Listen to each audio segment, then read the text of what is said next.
Ya, halo guys, assalamualaikum warahmatullahi wabarakatuh. Jumpa kembali dengan saya di Original Sport Channel. Nah, teman-teman semua, kali ini saya akan membuat satu video ya mengenai perbandingan antara karet Cina dengan karet Eropa, ataupun karet Jepang dengan karet Eropa, atau juga karet Korea dengan karet Eropa ya. Ya, prinsipnya ini ada, sebetulnya itu bisa kita bagi-bagi ya antara eh, China dengan Eropa, Jepang, dan apa namanya, Korea ya. Jadi Jepang, Korea, dan Eropa itu sepertinya agak identik ya untuk jenis-jenis karetnya nih. Tapi untuk tipe-tipe karet yang sekarang ini beredar teman-teman ya. Nah, yang pertama yang akan saya bahas adalah mengenai karet Cina ya. Kenapa ini mesti harus saya bicarakan mengenai karet Cina ini ya? Karena memang pada prinsipnya karet Cina itu banyak dipakai atau banyak digunakan oleh pemain-pemain Indonesia. Nah, terutama adalah para pemula teman-teman ya. Jadi kebanyakan ya pemula-pemula yang sedang belajar atau sedang atau memulai latihan tenis meja ini ya. Ini kebanyakan mereka itu eh, apa namanya, menggunakan karet-karet ataupun peralatan-peralatan dari Cina ya. Karena di samping memang terjangkau harganya ya, mudah untuk didapatnya teman-teman ya. Dan mereka inilah salah satu alasan kenapa untuk akar rumput ataupun divisinya itu mungkin 8, 9, 10, 11, 12 ya. Itu mereka pada menggunakan karet-karet Cina ya.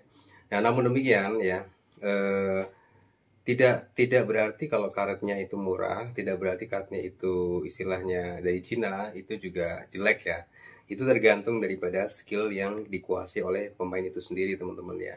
Jadi ada min plusnya. Mau karet Eropa juga sama ya, ada min plusnya. Karet Jepang sama, karet negara yang lain lah ya. Itu juga sama, pasti mempunyai kelebihan dan kekurangannya masing-masing. Nah, untuk karet Cina ini ya, seperti kita lihat ya, karakter pada umumnya karet-karet Cina adalah punya karakter yang karetnya itu teki teman-teman.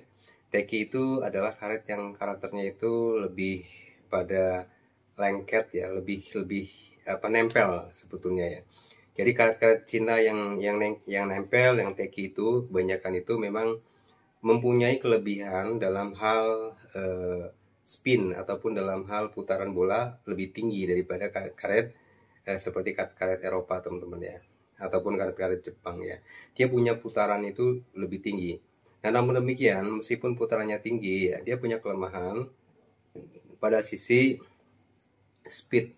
Speednya itu udah pasti kurang speednya teman-teman ya. Jadi antara spin dan speednya itu tidak seimbang. Itulah yang karet Cina yang sekarang di pasaran itu ada ya. Nah, hanya kekurangan ini sebetulnya bisa kita apa namanya, adjust ya. Bisa kita sesuaikan dengan power teman-teman ya. Jadi bagi teman-teman yang punya powernya kuat ya, itu nggak ada salahnya sih sebetulnya menggunakan karet-karet Cina. Justru di samping speednya tinggi, spinnya juga tinggi ya. Jadi akan ada keseimbangan nih antara speed dan spin apabila kita menggunakan karet Cina, tapi khusus untuk pemain-pemain yang mempunyai fisiknya prima, kemudian powernya juga kuat. Nah, beda halnya kalau untuk apa namanya, teman-teman ataupun para pemula ya, yang memang tidak mempunyai fisik yang kuat ya. Ya, saya sih tidak terlalu menganjurkan untuk menggunakan karet-karet Cina ini ya. Ya, bisa aja teman-teman mengadaptasi atau mengadjust power itu dengan menggunakan karet-karet Eropa ataupun karet-karet Jepang ya, eh, ataupun karet-karet Eropa, karet-karet Korea teman-teman. Jadi ada keseimbangan nanti ya antara permainan kita dengan speed dan powernya juga akan seimbang ya.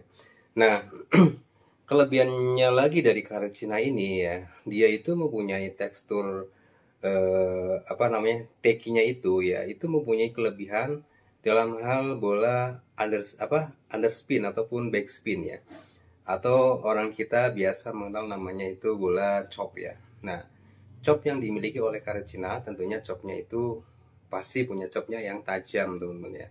chopnya tajam. Nah, kemudian juga memang tergantung skill ya, tapi ini kita ngomong secara umum aja ya. Jadi chopnya tajam. Nah, kemudian juga saat mengembalikan bola-bola berat juga tidak susah kalau kita melakukan chop dengan karet-karet Cina ini.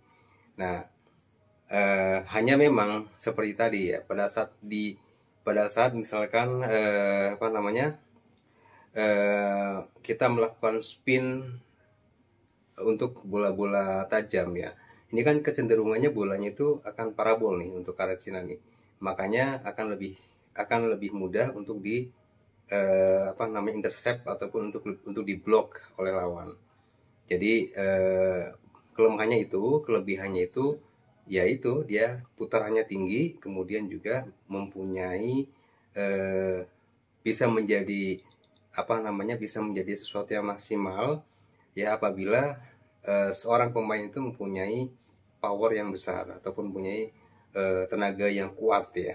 Nah, tapi memang sih sebetulnya saya sih tidak menganjurkan untuk para pemain yang usianya di atas 50 ataupun 60 tahun ya sebaiknya sih ya beralihlah untuk menggunakan karet-karet yang lebih soft, yang lebih bisa diadaptasi untuk powernya ya. Karena pasti akan si karet ataupun teknologi ini akan relate dengan pribadi kita sebagai pemain ya. Harus kita sesuaikan antara teknologi dengan kemampuan kita ya. Ini menurut saya ya. Disclaimer itu menurut saya. Mungkin menurut teman-teman akan ada persepsi yang berbeda karena memang pada prinsipnya pingpong itu kan bagaimana kita untuk mematikan lawan ya. Bagaimana kita bisa memenangkan suatu pertandingan ya kan.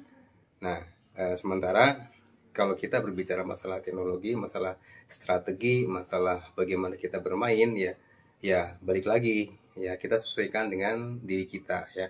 Kita sesuaikan dengan kapasitas kita, kemudian teknologi apa yang pas buat kita. Jadi jangan memaksakan, misalkan udah usia 65 tahun, tapi kita memaksakan menggunakan misalkan karet-karet misalkan karet-karet Cina ya misalkan ya. Nah itu akan berat sih sebetulnya untuk kita bisa menjangkau level yang lebih jauh lagi ya. Karena di samping tenaganya juga tidak maksimal ya cepat capek ya. Endurance-nya itu memang butuh latihan yang khusus ya untuk kita menggunakan karet China dengan hasil yang maksimal teman-teman. Jadi ya kita jangan berpikir kalau dengan karet Cina itu istilahnya kita akan bisa karena kita saking sukanya, karena kita saking hobinya dengan gesekan-gesekan atau dengan putaran-putaran, dengan spin-spin, maka biasanya kita akan tetap memilih menggunakan karet Cina sebagai pilihan utama. Kalau menurut saya sih ya sebaiknya jangan memaksakan itu ya. Ya pilihlah karet-karet yang lebih bisa mengejas ketertinggalan kita ya, terutama mungkin masalah power ya, dimana power itu mestinya ada di karet-karet Jepang ataupun karet-karet Eropa atau karet-karet Korea ya, dimana mereka punya karakter yang lebih soft tapi dia mempunyai tenaga yang tinggi. Mungkin kalau untuk masalah spin memang ada perbedaan tapi menurut saya tidak signifikan sih. Tapi dalam menggunakan juga jauh lebih enak sih sebetulnya ya. Tapi balik lagi ke teman-teman masing-masing akan menggunakan karet yang mana. Nah untuk ini adalah pandangan saya yang mengenai perbandingan karet Cina dengan karet Eropa ataupun karet Jepang ataupun karet Korea ya. Nah ini untuk part berikutnya akan saya bahas lebih jauh mengenai karet Jepang ataupun karet Korea dan karet Eropa. Mudah-mudahan ini bisa membantu teman-teman ya. Wassalamualaikum warahmatullahi wabarakatuh.